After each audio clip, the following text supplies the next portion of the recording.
Bismillahirrahmanirrahim. Assalamualaikum warahmatullahi wabarakatuh. Jadi untuk pertemuan kali ini kita akan membahas tentang jurnal penutup ya dalam bab menyelesaikan proses akuntansi. Ya ini. Nah jadi pada minggu yang lalu kita telah membahas tentang jurnal penyesuaian ya. Nah proses penyesuaian untuk akun-akun ya. Kemudian kita akan menyiapkan laporan keuangan. Nah, kedua hal itu adalah suatu hal yang penting dalam akuntansi. Nah, kita akan menggunakan solusi net ya, seperti minggu-minggu yang lalu sebagai contoh ya. Arus data akuntansi yang menyesuaikan ya dalam prosesnya ya, kita akan merangkumnya kembali. Nah, akan dibahas pada bab ini ya kan, kertas kerja pada akhir periode, di mana kertas kerja terdiri nanti dalam 3 komponen, dimulai dari neraca sebelum disesuaikan, kemudian ada penyesuaian, dan neraca setelah penyesuaian. Nanti kita akan membahasnya satu persatu. Ya. Kita mulai dari jurnal penyesuaian yang kemarin ya. Nah, kemarin sudah dibahas jurnal penyesuaian untuk solusi net. Di sini ada akun-akun ya atau pada tanggal-tanggal yang kita sesuaikan. Ada tanggal 31 ya. Di sini disebut sebagai A. Ada beban perlengkapan terhadap perlengkapan sejumlah 1.240 ya. Kemudian ada beban asuransi terhadap asuransi dibayar di muka ya 200.000. Kemudian ada sewa diterima di muka terhadap pendapatan sewa. Kemudian ada piutang usaha terhadap pendapatan jasa. Ada beban gaji terhadap utang gaji. Dan ada beban penyusutan terhadap akumulasi penyusutan ya peralatan kantor. Kemarin ini udah kita bahas ya dalam materi jurnal penyesuaian. Jadi bisa kalau belum paham ini ya kalian bisa melihat sendiri penjelasan dari materi yang kemarin ya di slide yang sudah saya bagikan. Nah, ini jurnal penyesuaiannya untuk solusi net yang kemarin. Kemudian ini adalah kertas kerja. Nah, jadi di sini ada 3 komponennya. Yang pertama adalah neraca yang belum disesuaikan. Ini kita tulis lagi dari materi yang sebelumnya ya. Ini neraca sebelum disesuaikan. Jadi kalian tulis berdasarkan nilai yang tertera ya di sana di neraca itu, taruh di sini ya, langsung tinggal di copy saja ya. Termasuk saldo-saldonya juga. Di sini ada 4 juta, 42.600 ya. Di sini ada 42.600. Nah, kemudian yang pink ini ya adalah neraca penyesuaian. Adalah jurnal penyesuaian yang sudah kita buat. Tinggal kalian taruh saja ya sesuai dengan akun yang sesuai ya. Tadi piutang usaha dia D gitu. Terus di sini ada perlengkapan dia A ya, tergantung nanti akunnya. Jadi tinggal dipindahkan saja ke sini sesuai dengan akun yang ini ya kan, tinggal dipindahkan saja gitu. Nah, kemudian komponen yang ketiga adalah neraca setelah penyesuaian gitu. Jadi ini tinggal dikurangkan atau ditambahkan ya sesuai nanti akunnya masing-masing. Contoh di sini ada piutang usaha, di sini ada 2.220. Kemudian di sini di penyesuaiannya debit ya 500.000 ya, tinggal kalian tambahkan ya 2.220 ditambah 500.000 gitu.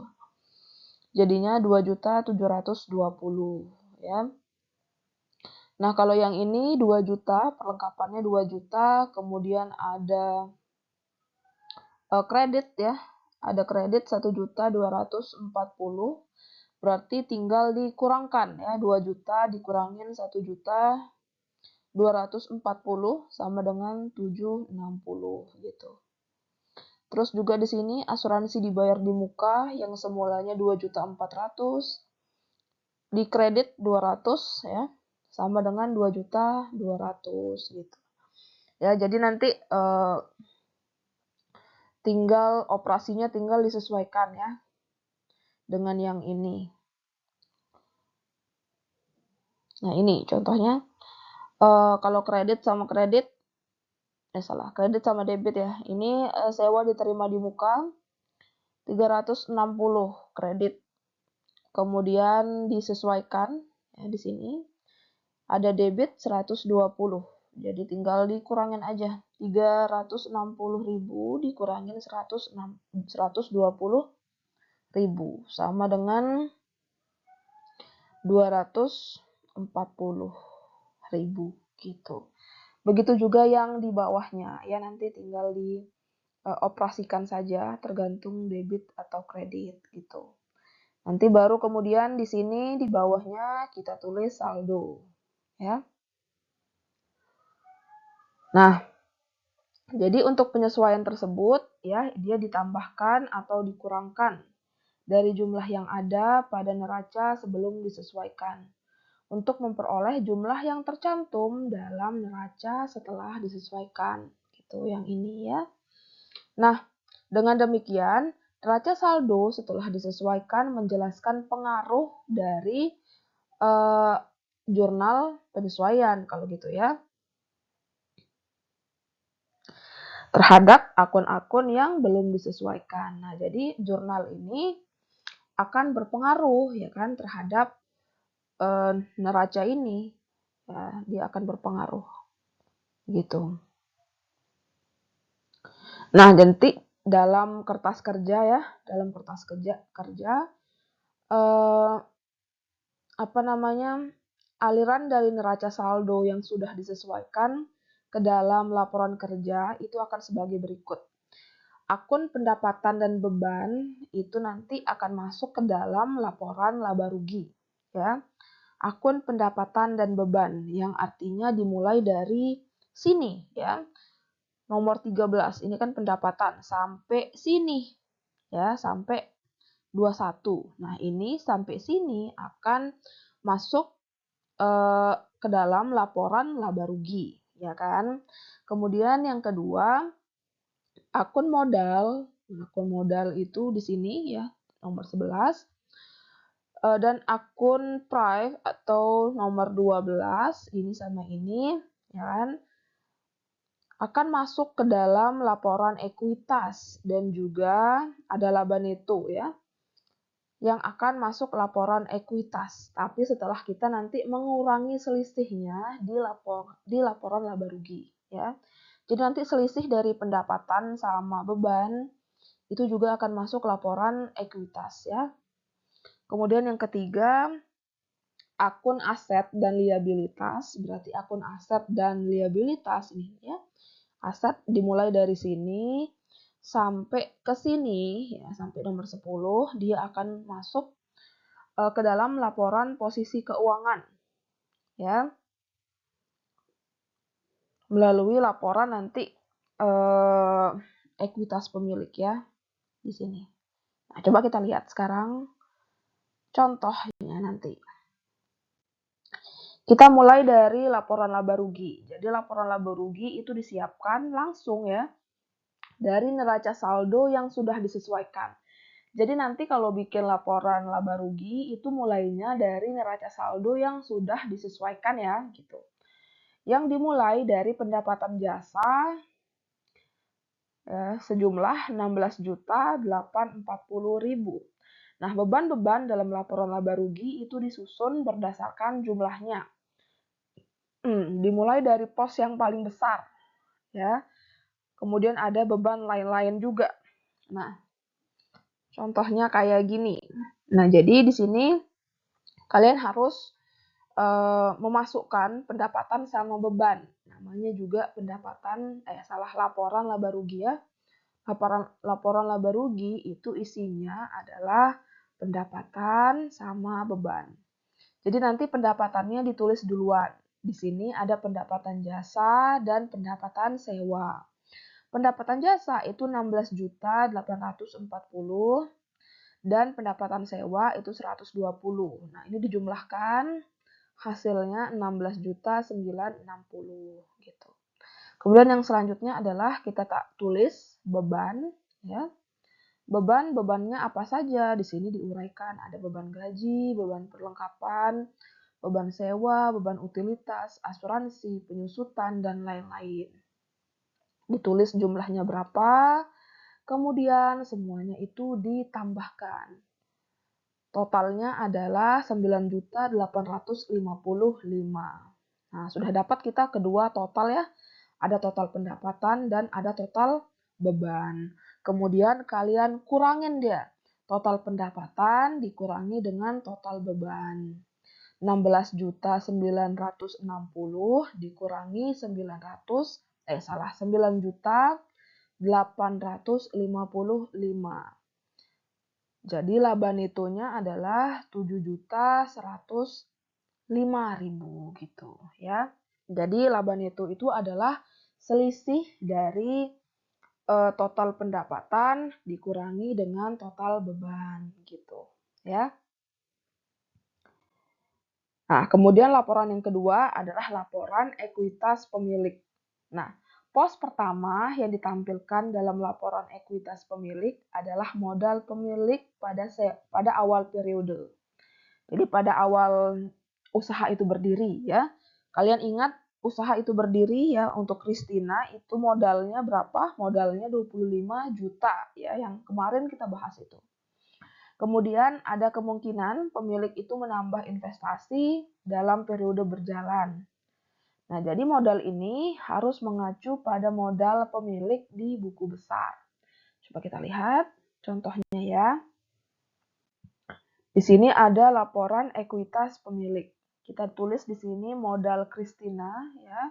Yang pertama itu ada 25 juta. Kemudian laba neto 7.105. Dari mana laba neto? Dari laporan yang sebelumnya atau laporan laba rugi yang tadi ya. Selisih pendapatan sama beban ya. Itulah dia laba neto. Nah, di sini laba netonya 7.105. Maka totalnya ya, total kalian tambahkan 25 juta ditambah 7.105 ya, sama dengan 32.105 gitu. Kemudian di sini ada prive ya.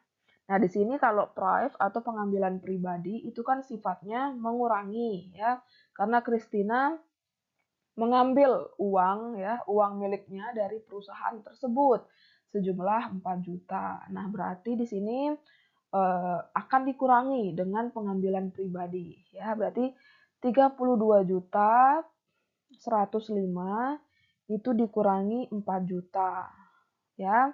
Maka kenaikan pada ekuitas pemilik ya.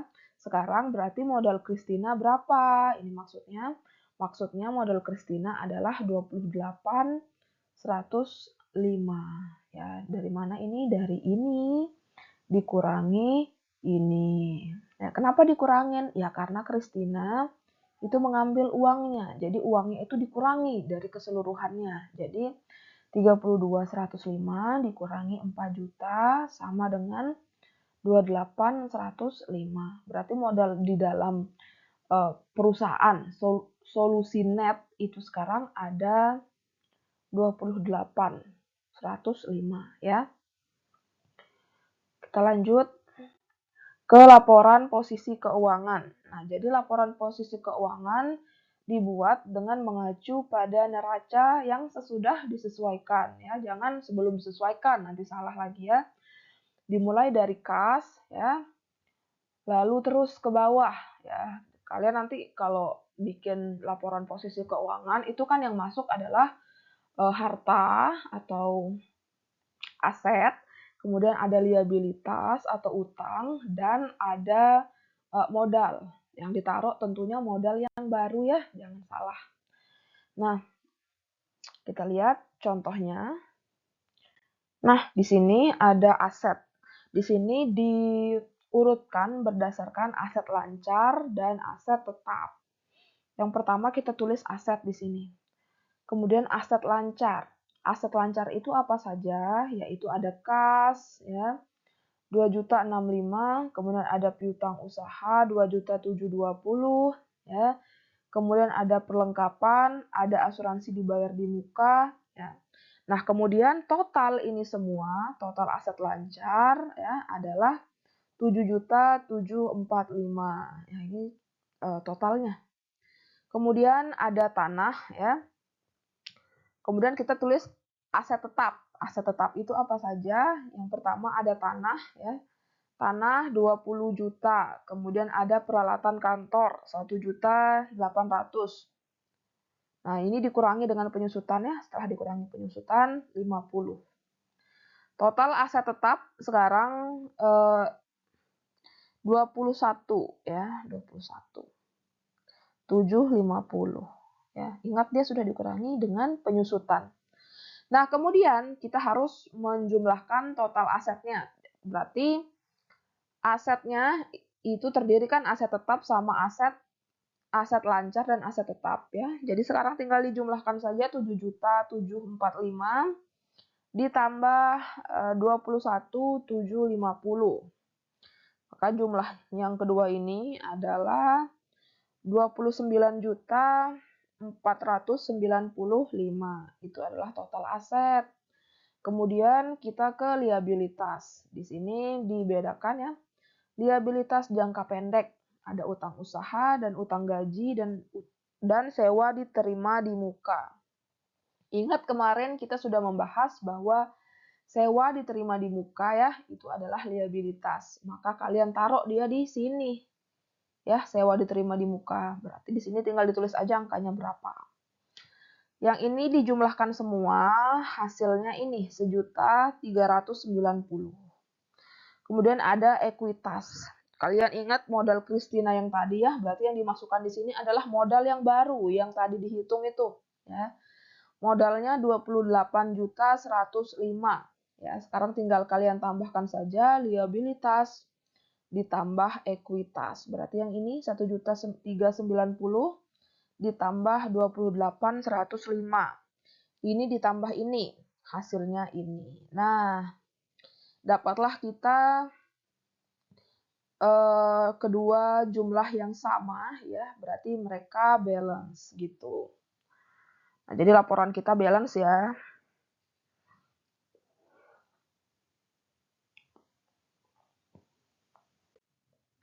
Nah, untuk selanjutnya kita akan membahas jurnal penutup, ya. Nah, apa sih penjelasannya, bagaimana cara membuatnya, ya. Kita bahas, ya, satu persatu. Nah, jurnal penutup. Jadi jurnal penutup, ya.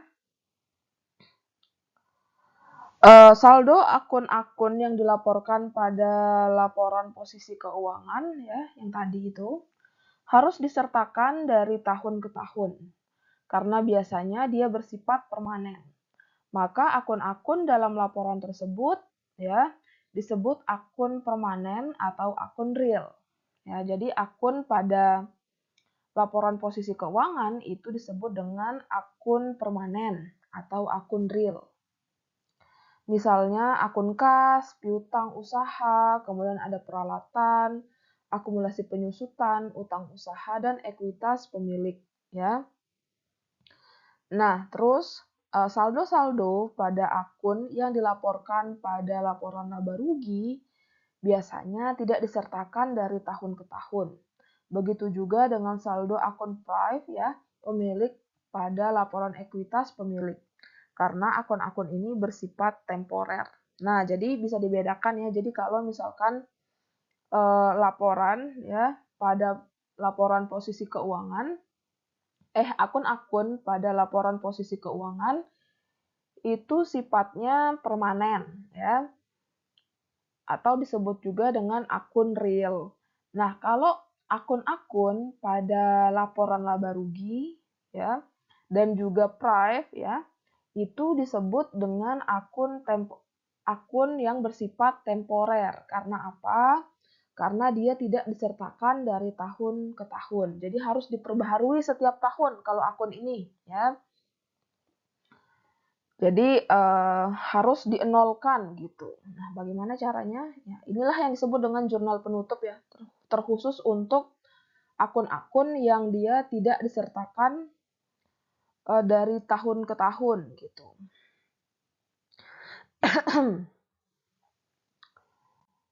Nah, pada awal periode berikutnya, saldo akun temporer ya atau beban dan pendapatan itu harus nol.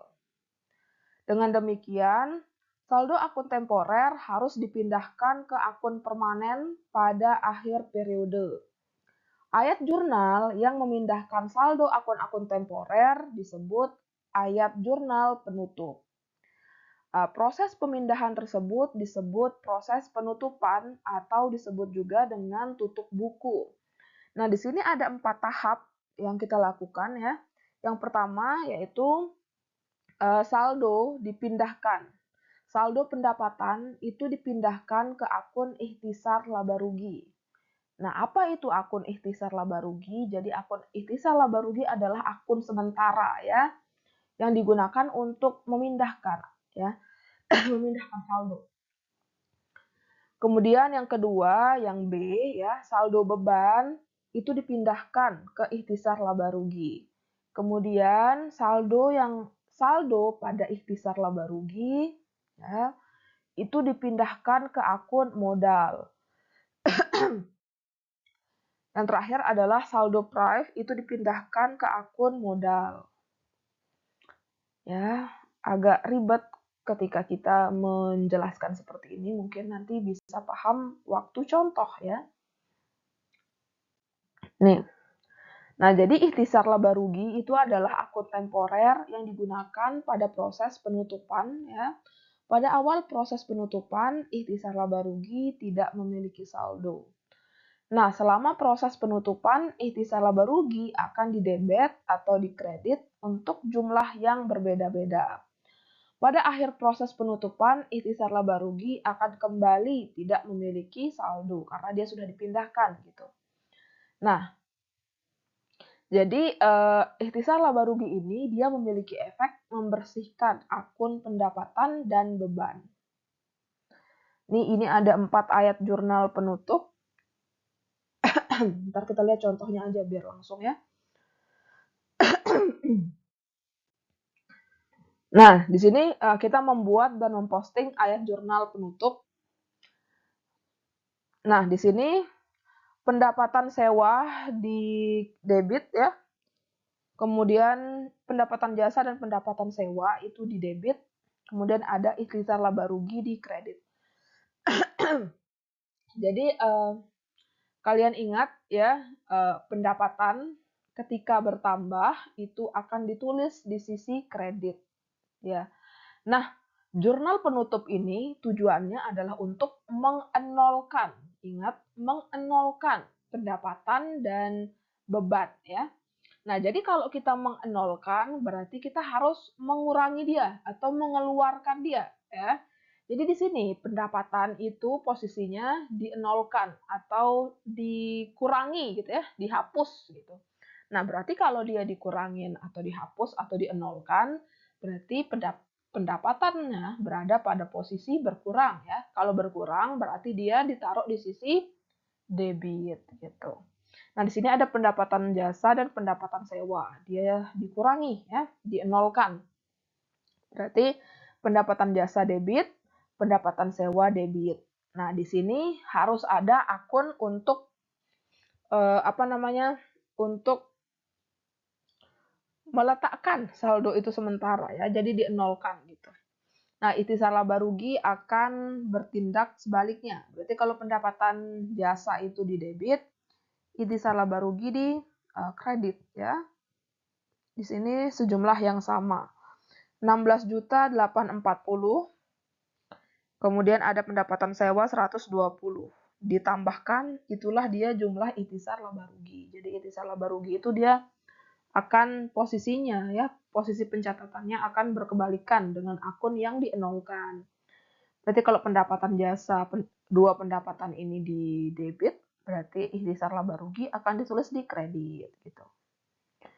Ya. Kemudian kita untuk yang kedua ya, beban gaji. Nah, kalian ingat kalau beban itu muncul, dia biasanya ditulis di debit ya. Misalkan kalau bayar beban air atau beban gaji, beban sewa itu misalkan ya, pasti kan ditulis di sisi debit ya karena bebannya muncul gitu. Nah, di sini kita akan mengenolkan akun beban. Berarti kan kebalikannya gitu. Berarti kalau bebannya muncul itu di debit, nah kalau dienolkan berarti di kredit gitu. Jadi kalian tulis seluruh akun beban itu di kredit ya karena kita akan menolkan akun beban gitu. Nah, di sini ditulis di sisi kredit ya. Tulis aja berapa jumlahnya ya. Kemudian ikhtisar laba rugi akan ditulis berkebalikan gitu ya.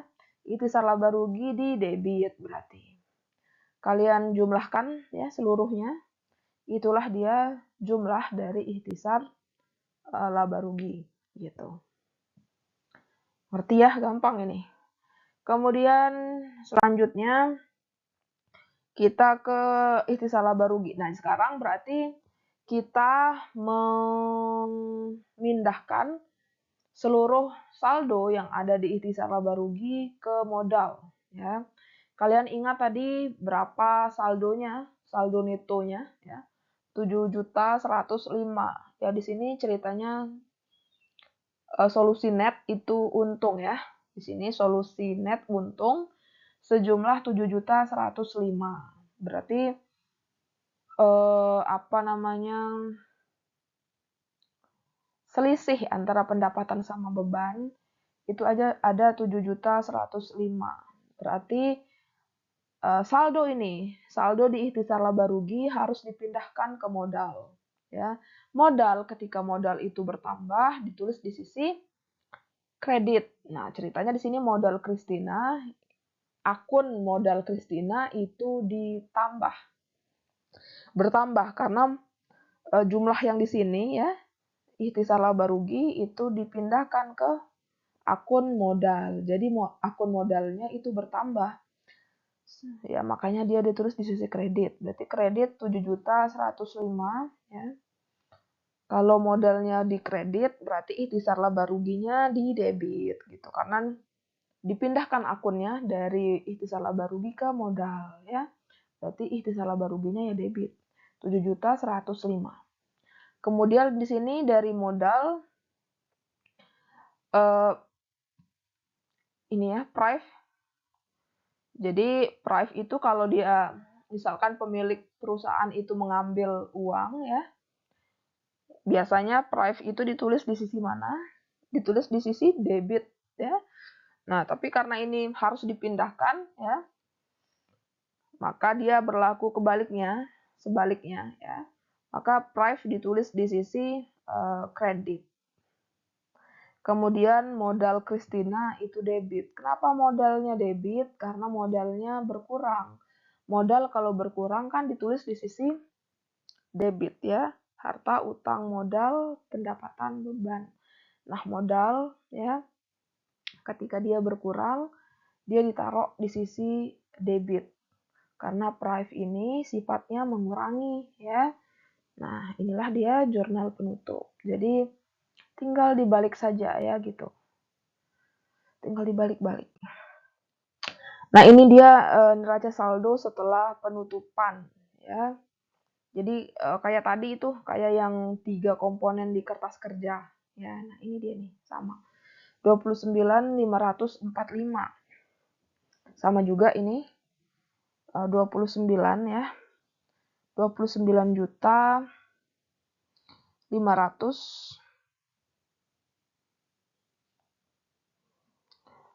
neraca saldo setelah penutupan gitu. Bukan setelah penyesuaian, salah. Ini neraca saldo setelah penutupan gitu. Ini total dari saldonya, bisa dilihat sendiri. Nah, itu aja ya untuk hari ini ya. Nanti kalau ada yang tidak dimengerti bisa langsung ditanyakan ketika kita masuk ya. Gitu aja, terima kasih telah menyimak ya. Assalamualaikum warahmatullahi wabarakatuh.